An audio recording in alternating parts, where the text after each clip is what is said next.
Welcome! Today I'm going to show you how to add, move, and remove pages in Google Sites, all in just a few simple steps. Whether you're building a personal project, a portfolio, or a professional site, mastering page management is key to keeping your site organized and user-friendly. To start, open your Google Sites editor and head over to the Pages panel. Adding a new page is as simple as clicking the plus button, giving your page a name, and hitting Done. Your page instantly becomes part of your site, ready for content. Moving pages around is just as easy. In the Pages panel, simply drag and drop a page to rearrange its order or nest it under another page to create a drop-down menu.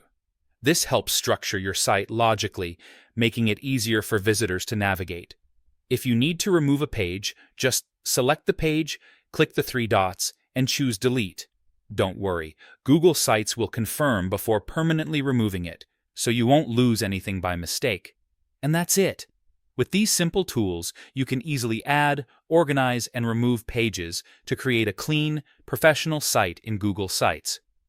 Try it out and see how much easier managing your site becomes. Thanks for watching. And now you're ready to take full control of your Google Sites pages.